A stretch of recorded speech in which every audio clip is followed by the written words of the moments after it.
talk about creating safe spaces in Castro. Did somebody say recovery? Let's talk about meetings, sex and recovery. Sober sex? Did somebody say dick? Let's talk about mental health. Let's talk about...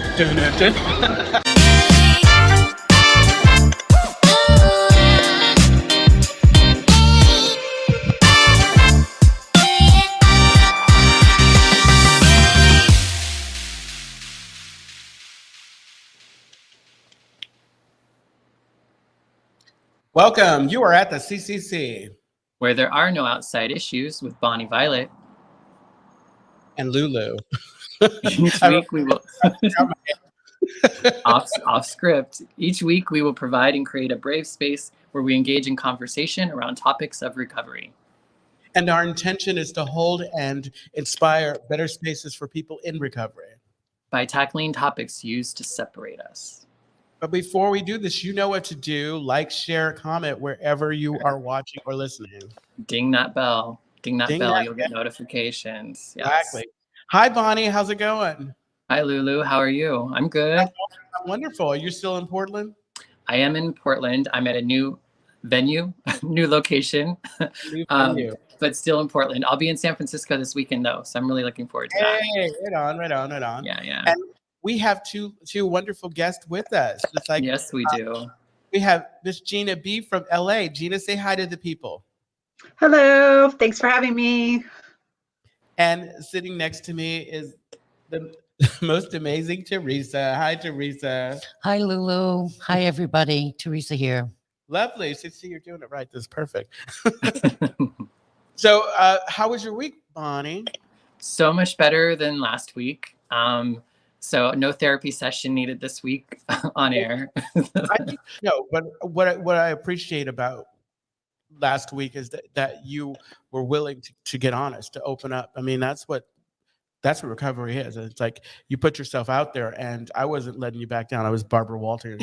No, I mean, I think, and in the end, it's like I'm feeling better about it. You know what I mean? Like by this week, I was ready to, I don't know, I'm just in a much better place. Could work through some of that stuff, ask for the help I needed, do what I needed to do so that I could kind of work through, those feelings and those thoughts and, those things Absolutely. that come at us. Yeah. How about you? I always say, give it back to the universe. So I'm actually really good. It's like, I was not feeling, 100 this past week. I stayed home a couple days just to get better. But honestly, things have been really good this week, work, all that good stuff. Yeah.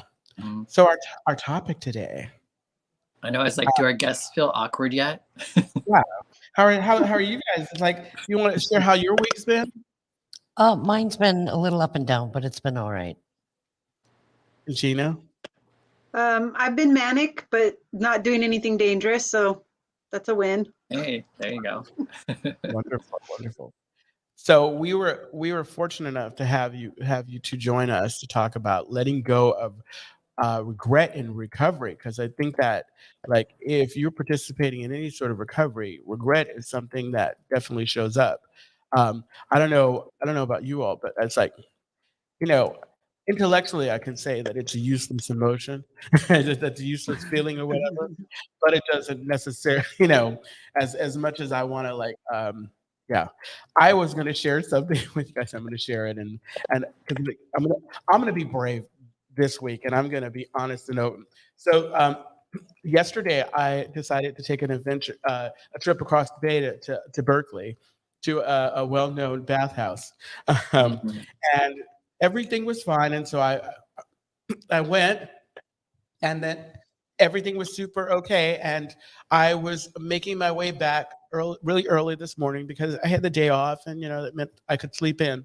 And so I got out of the Uber and realized that I didn't have my keys. Oh. And so I have a key in my locker at work. That was useless. And I have a key with my neighbor who lives across the hall, which if he's asleep, that's useless, and he was sleeping. So I basically spent a couple hours walking around San Francisco sitting. When the store opened, I went and got some food. And the whole time that I was doing it, I was reminded of a time when I I had this one day where I didn't have anywhere to go. And I basically had all my things and I was on the street. And of course, the next day I freaked out and called my family. I swallowed my pride. I'm, I was able to practice some gratitude around because I didn't really see it as it. I, I didn't. It wasn't a big deal, you know. I wrote in my gratitude list today. It's like I know where I'm going after so and so wakes up or whatever. And um, the reason why I mention this is because like in the past, I probably would have said, "Oh, if I had just stayed at home and not gone, I would have my keys. Everything would be fine." But the reality of it is I had a good time. I had a good time.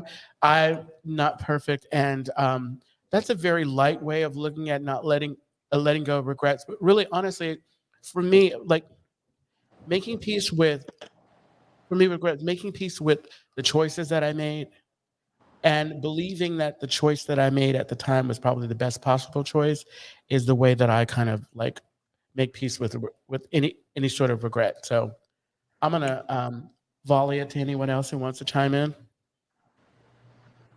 I love your example. It actually applies in all areas because I was thinking the same thing as soon as you said, well, I could have regretted going in the first place, but I had a good time. Like there, it's not just black and white. It's not a like I thought that in early recovery. Like I wish I didn't have all these diseases. I wish I didn't make all these decisions and have to become one of those meeting people. And it's a sad, dark place to be in. And someone kept reminding me, you wouldn't be where you are right now if everything hadn't happened exactly the way it did. Like whatever it had to. It had to. And you're right. I made the best decisions I could with what I had at the time. Yeah.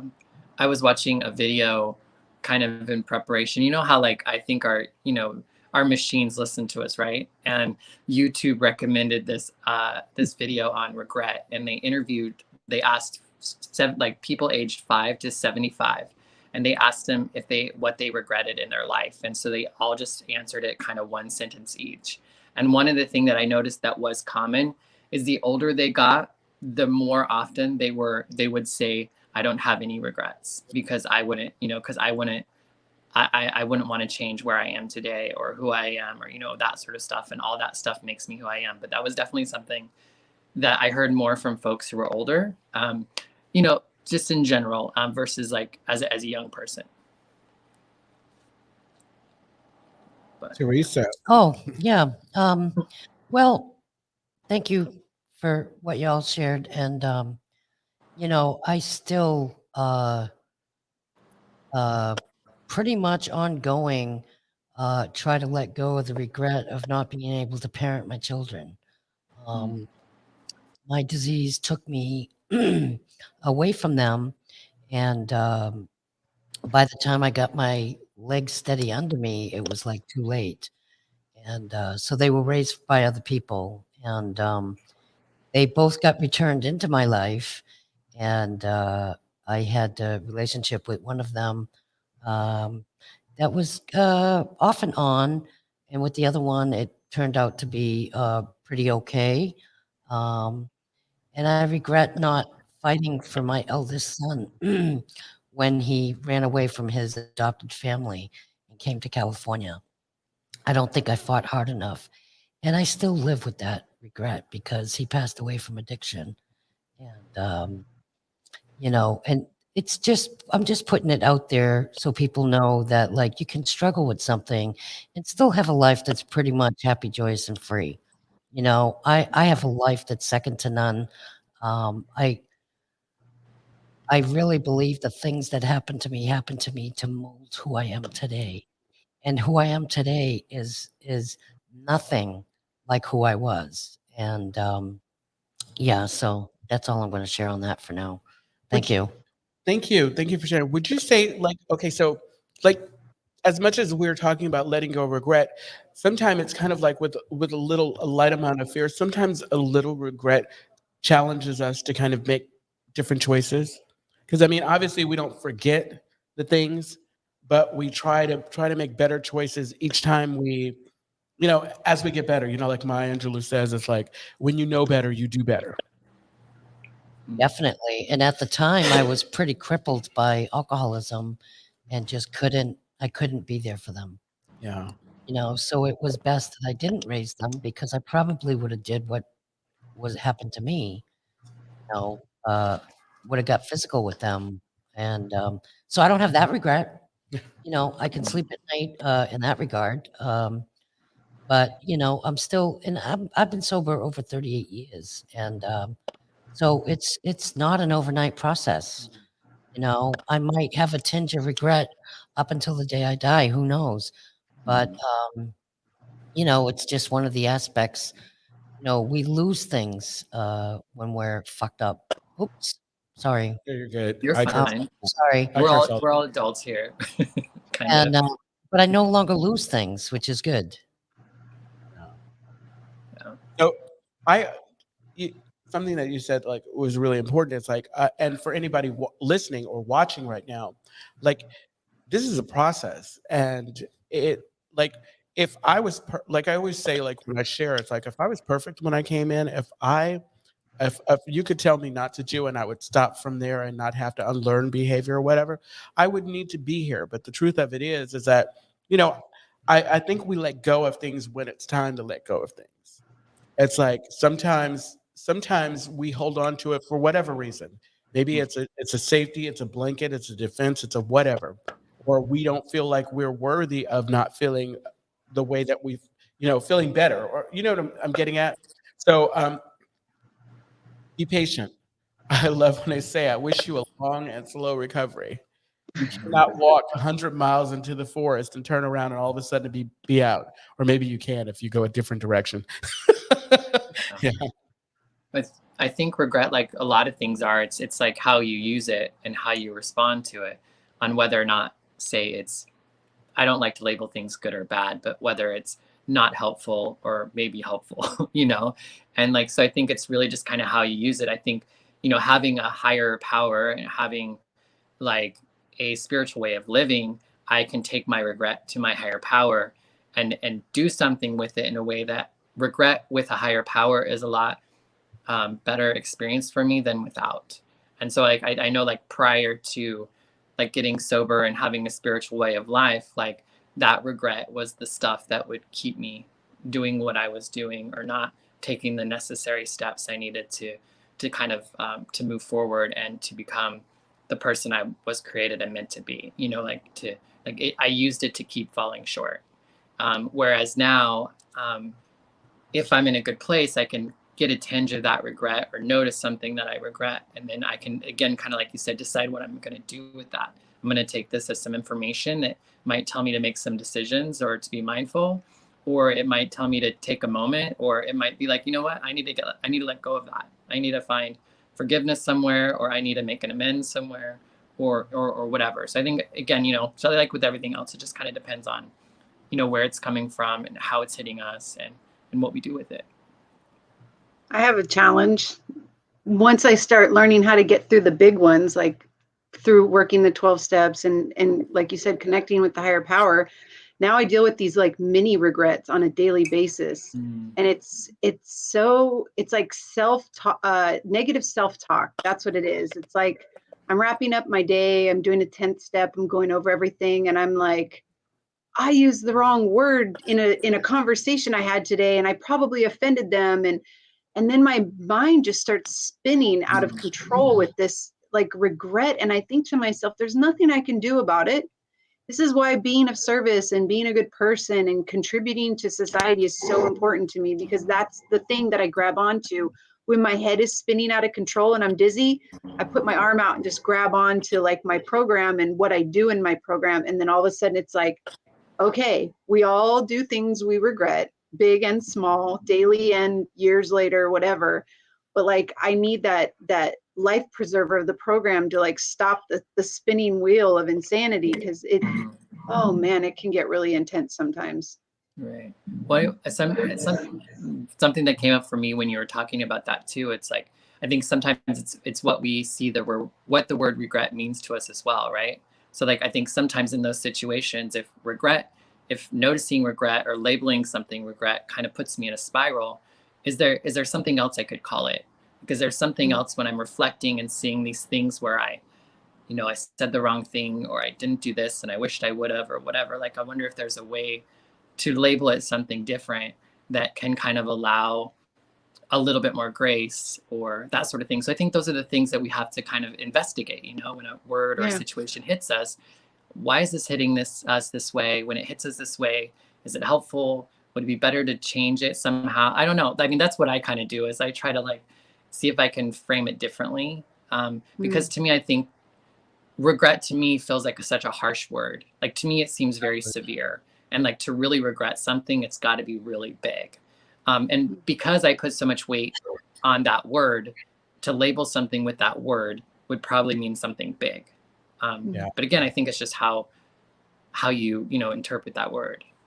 Right. When it was the big stuff, it was just the big stuff. And then once the big stuff gets dealt with, it's like, oh, now, but you're right. I need to label it something else and look at it in a different way, maybe. Isn't that recovery period? It's like everything is big and obvious in the beginning, the things that we have to work on. And the longer with that we do it, it's chipped away, and we have to like become surgeons and try to. I was thinking, like you had said, Bonnie, and like this idea of placing value on it, like not looking at it as good or bad. But like one of the things that I did, like before, like once I came in recovery, like I looked at some of the choices that I made, and I used to say good or bad, and I changed it from higher choices to lower choices. Like some of my choices were higher, some are lower, but I tried not to judge what I did, because in the long run, like it was empowering knowing that the choices, even if they were not my best choices possible, they were my choices, and so that's how I let go. While you were sharing, Gina, Raul chimed in and said that he agreed. Hi, Raul. Thanks for listening. Hi, Raul. I don't know if Hi, Raul. I don't know if there's anyone out there listening who has a story about like how they. Oh, right now. Let's see, Miss Anna Maria Riviera. Don't get me started on regret. LOL. I'm almost 40 and I have just in the last few years have learned to let go of regrets. Hi, Theresa, Lulu, Gina, and oh Lord, Lulu. I regret spelling your name wrong. Oh, that's okay, honey. It's all good. But the one thing I will say before I shut up, Anna, it's on the screen. Spell it wrong.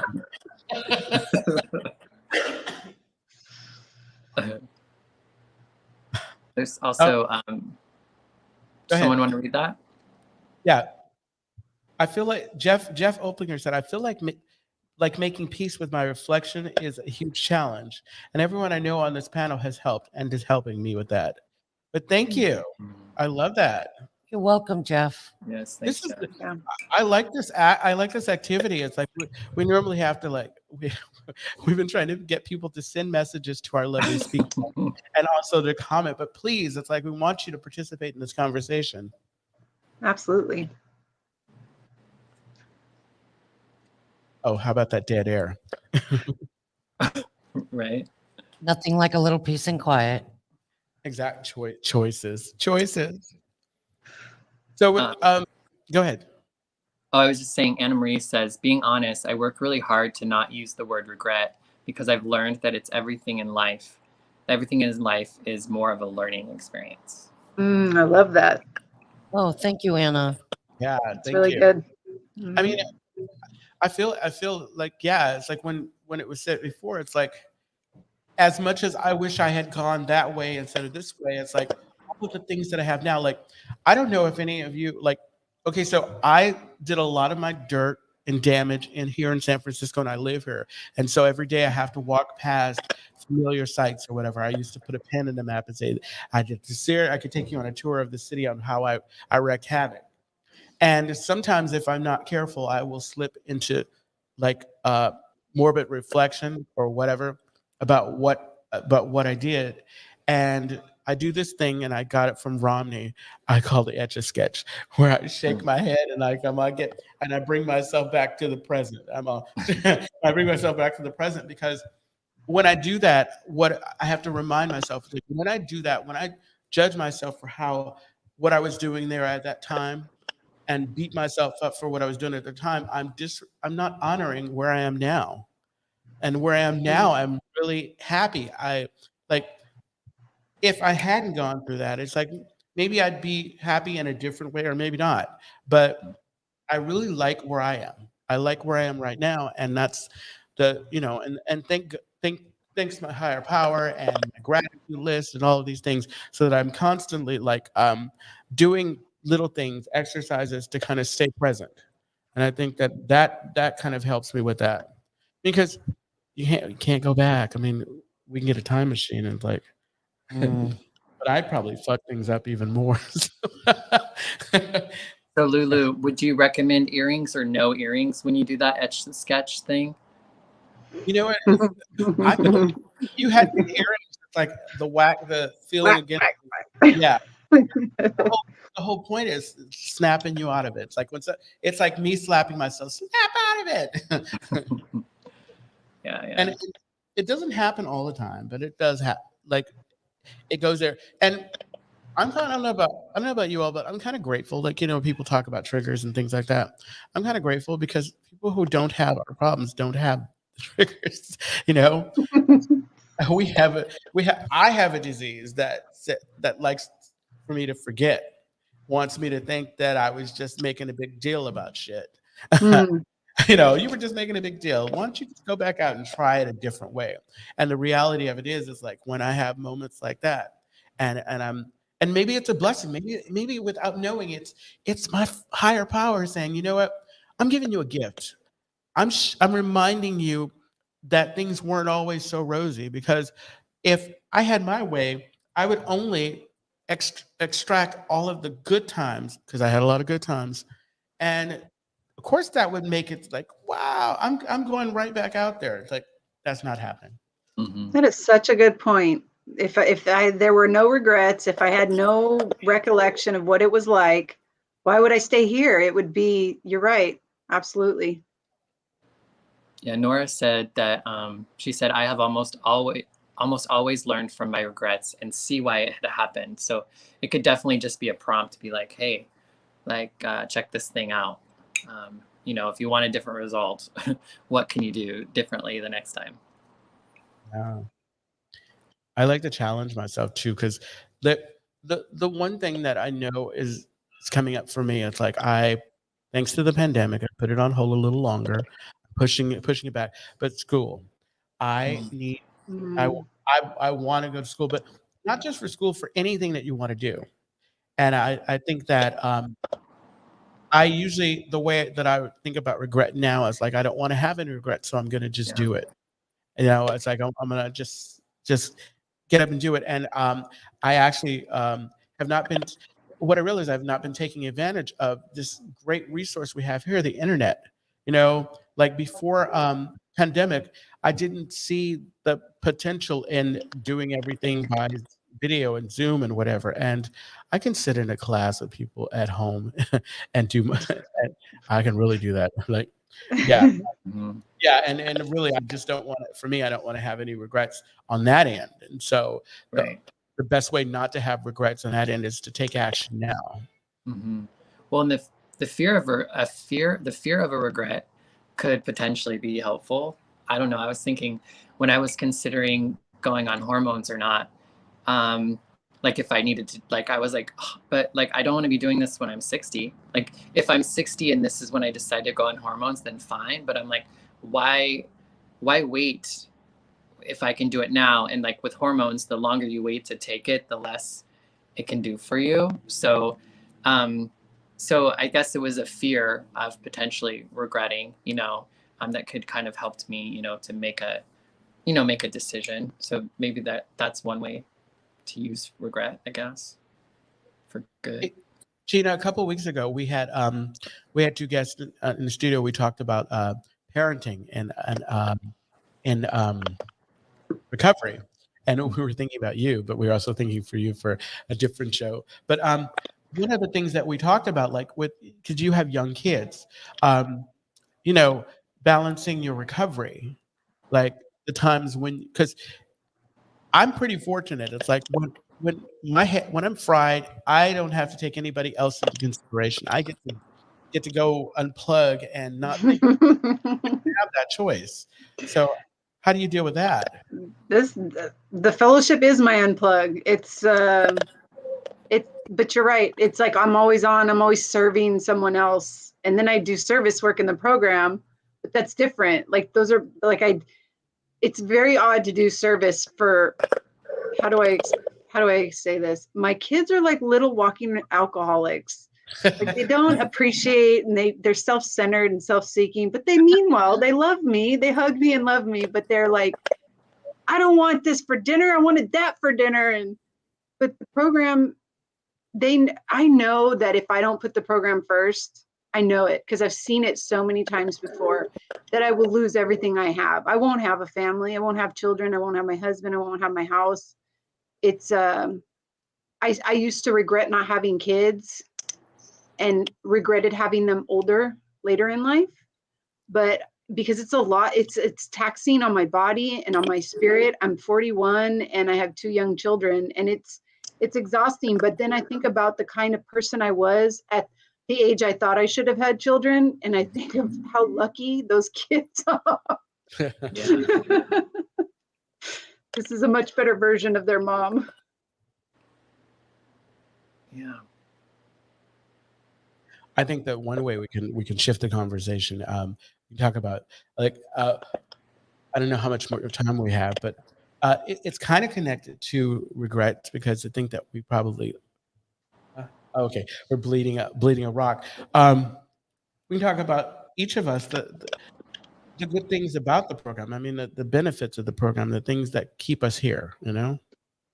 That's always a topic. I love that topic. Like We have a question in the chat too. Oh, what's going on? Raul says, what do you think of how to let go of regret when one keeps doing a behavior we are trying to change that doesn't serve us or that may be a challenge to change in ourselves in recovery? I'm XYZ sober. I should not be doing this. I always say get into action. That's the first thing I can think of is do something, get into action.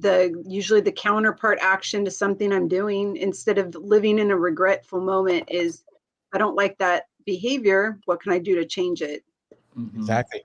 I think that the should part, I like that stood out for me. It should be. What should you be doing? The truth of it is like you are doing what you're doing. It like if you're doing the work to let go of the behavior, like when they say it's like it's not old behavior if you're still doing it. It's what it is. You've committed to it. So I think that judging, one of the things I say to my sponsors is like be gentle with yourself. But when I say be gentle with yourself, I don't mean not do what you need to do. That means that do the best that you can. Make an effort, and if you fall short, don't beat yourself up. Get back on the horse because you know how to do that. But don't let this mean that you're gonna treat yourself with kid gloves. Gentle with myself means I'm not gonna pay attention to it. That's nonsense. Yeah. I just want to echo that, Lulu, that, it's important. I struggled for years with smoking and to not beat myself up. And I was doing the best that I could do and failed repeatedly over and over again. And then one day I woke up and I was done. And the only difference between that day and all the other days I tried was I literally asked God to remove the obsession to smoke. And I did that for 3 weeks running, and I never looked back. I'm amazed. I mean, it attests to the fact that that's God's miracle. You know what I mean? I just offered myself up. I didn't really do anything particularly different, but I just offered myself up. So if one is doing a behavior and they continue to do it, my recommendation is to not beat yourself up. Right. And when it's run its course, ask your higher power for help, and the higher power just might step in and help you. Yeah, Exactly. that's a big thing. It's like whenever I get those thoughts that aren't helpful anymore, it's like I have to re-say, nope, that's not how I think about this anymore. And the way that I come to think different about that is that I come to understand why I do the things that I do, why I enjoy the things that I do and why I am the way that I am. Like, I know for me, a lot of the time I have a problem with like not dressing age appropriate. And like, sometimes I'll feel like that's not appropriate, or is this age? And then I'm like, and I used to get really on myself about it. I'm like, what does it matter? Like, girl, you didn't dress like this when you were younger. So like, do it now. Like, if you feel good and you enjoy it, then who cares, you know? And so I could really get down on myself and then be like, oh, well, I can't dress this way because I'm 42. Or, you know what I mean? Or, and then kind of resent it and feel bad about it and all that kind of stuff. Or I could kind of come to understand why I would maybe have this desire and to maybe feed it a little bit. So I think it can be just a prompt of like thinking about, again, why is this a should? Why am I in this position? Why am I doing the things that I'm doing? And so I think once you come to know more about yourself and who you are and why you do the things you do, it's a lot easier to be nice to yourself and to be kind to yourself, because you're kind of like, oh yeah, that makes sense to me. Whereas I know for a long time I would just do shit all the time, and I'd be like, why did I do that? Like, why do I care about this? Like, why can't I get over this? And it's like, I really have to take those prompts and try to like dig a little deeper. Do that with a sponsor or a therapist or whatever, just to kind of try to figure out what is this going on here for me? Why am I feeling this way? Why am I putting these labels on it? All that sort of stuff, and really just trying to investigate a little bit more, because it's it's there's something there for you to learn. Yeah, I think it's an opportunity for gratitude in this instance, because you have awareness around an issue. I mean, because sometimes, I mean, when we're like walking zombies. When I have a behavior that I don't know I have, or that I'm not conscious or aware of it, and I'm doing it and people don't like it, and finally they call me out. It's such a great place to be. It doesn't necessarily mean that once I know I have it, that it's going to automatically go away, but at least I can make an effort. So maybe, Raul, what's happening is that while it's not happening at your time, you're doing the work. I see you all the time. You're doing the work, honey. So it's like, I think that we also want to be patient, because if I think if things were just magically lifted, you may not appreciate it, and you go back. Like I said, maybe what you need to do is struggle through it. The only way to get through something, like I say, the only way to get through it is by going through it. Yeah. David says, well, hi, David. David says, acceptance is a large part of this too. Today I'm sober. I'm not perfect. That is enough for today, and I can try to accept my shortcomings. David and I I didn't mention this, but David and I, we went last night to the Warm Opera House to see David Sedaris. Yeah, it was really, really funny. It was super funny. I just wanted to share that. I want to mention that I'm really glad we're talking about should, because that's one that I continually forget happens all the time with me, because it never stops, especially as a mom in the suburbs, and I'm in recovery, and most of these women are not. And it's like, I didn't go to college. They all went to college. I didn't. They all started, investing. I didn't. And all this should stuff. And I thought, I've lived an amazing life. When I tell them my life story, they're like, what? That's like, I've lived like 10 lives all at one time. Like I'm a stay-at-home mom, and I don't feel like I'm missing out on anything. I'm like, no, I'm good. I'm right where I'm supposed to be. And those shoulds, they're toxic, and I have to let them go and know that I'm exactly where I should be. Exactly. We're all freaking rock stars. I mean, come on. It's like some of the stuff that we've done. Hey, so actually, back on the should, can you pull that up again? Because Mike Shriver shared that.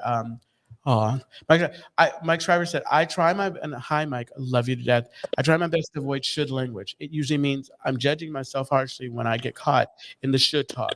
And I think the truth of it is like, okay, so usually it's what we are judging ourselves because of what we think other people are thinking about us. And the reality of it is, I'm the person that makes the decisions, especially now. I'm paying. Like I like to get all sassy and say, "Hey, you ain't paying my bills. Why are you judging me?" It's like, as long as I don't do anything to get arrested, today. But I think or violate someone else. I'm good. Yeah, I mean, I think the other thing with the should though too, it's like maybe that's what other people tell you what should, but I think what's even more power is the should that you say to yourself. And Yeah. I feel like that's something that and I know there's plenty of times I say, oh well, they say I should do this.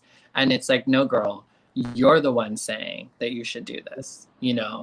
Like, and so like scapegoating, you know, on the days for my own shit, my own should, you know?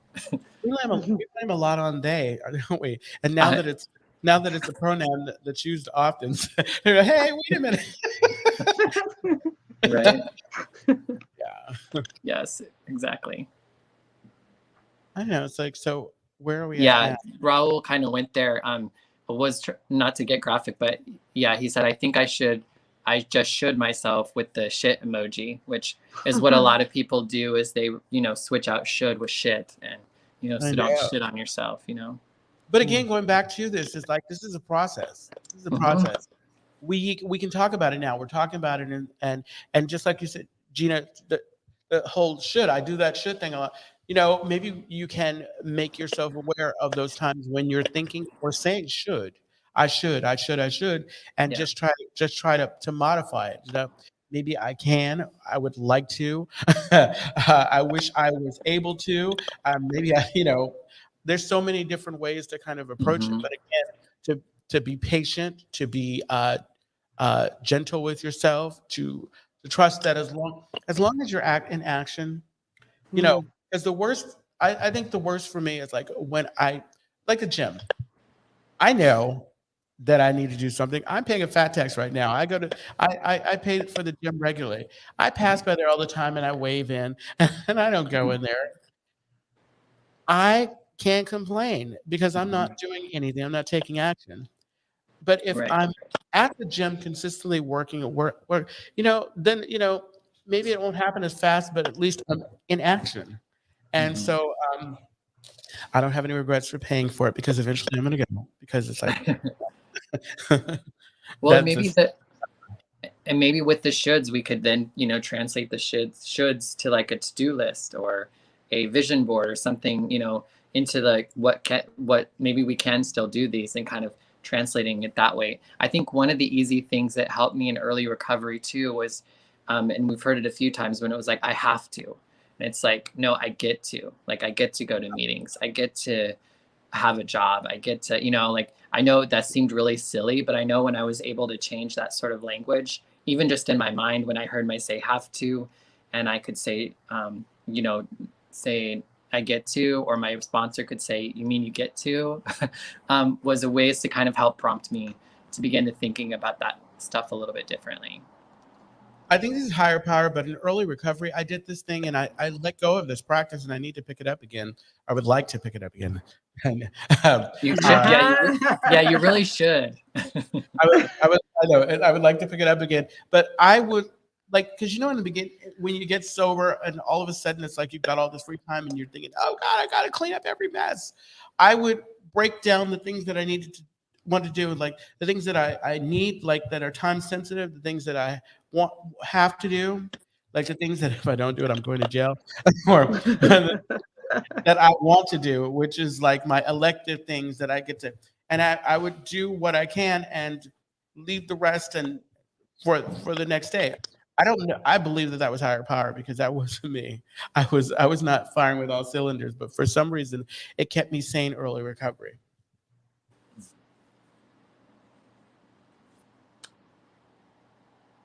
Oh yeah. So hey Gina, I have a question. It's like, is there anything that you would like to maybe share, like that you're working on right now that you want to share with our listeners? This is the time where I give people, like, I can say first, my Instagram handle is LouisLou86, and I'm slowly but surely changing it and making it something, you know, I don't know what it is, but who cares? Anyway, it's an opportunity to get in contact with me if you have any questions or if you just want, you know, want to connect. So Gina? Well, my Instagram is Gina B LBC, and it's mostly just Volkswagen. I'm a Volkswagen fanatic, a classic Volkswagen fanatic, and my husband and I are building building an engine for my 63 ragtop bug. And so it's the Instagram's mostly old Volkswagen stuff and pole dancing stuff. Oh, and roller skating, because I like to roller. And now you combine them and it's called polar skating or roller pole. Polar skating. Yes. And Theresa. I don't have Instagram. I'm a little bit too old for that. It's like, You have if you the it's Facebook. Like, you see me in person, you see me. Okay. That's right. No Love Instagram, no TikTok, none of that. Awesome. It's never too late. No. And Bonnie. And you can find me at A Queer Chaplain on all of the socials, including the TikTok. So yeah. And I'll be in San Francisco this weekend if folks are around in San Francisco. Absolutely. And I'll be in Phoenix next month. So if people want to hook up with me in Phoenix, that'd be great too. Where in the world is Bonnie San Diego? Right. Gina, Theresa, thank you so much for joining us. Thank you both. Thank you for having. Absolutely. Yeah, thank you so much, Lulu. This is wonderful. I just want to remind everybody that the Castro Country Club is a clean and sober gathering place for all people and a home for the queer recovery community, located in the heart of the Castro district in San Francisco. And we endeavor to be a space where all can seek wisdom, serenity, courage, and joy. You'll find more information at castrocountryclub.org. And none of us here are official representatives for any program. So we're all just sharing from our own experience. So just keep that in mind. You can also send us a voice message or ask us a question at our good old speak pipe. Oh yeah, we're very, very lonely. Click the link below. It's all dusty. It needs to be warmed up. I know. And look for us at the CCC wherever you listen to podcasts. And you can find us here on YouTube or Facebook every Tuesday at 4 p.m. Pacific Standard Time. And you can always email us at podcast@castrocountryclub.org. Thanks everyone who joined us today, and have a great rest of your week. I know. This is wonderful. All right. Bye-bye. Bye. Thank you.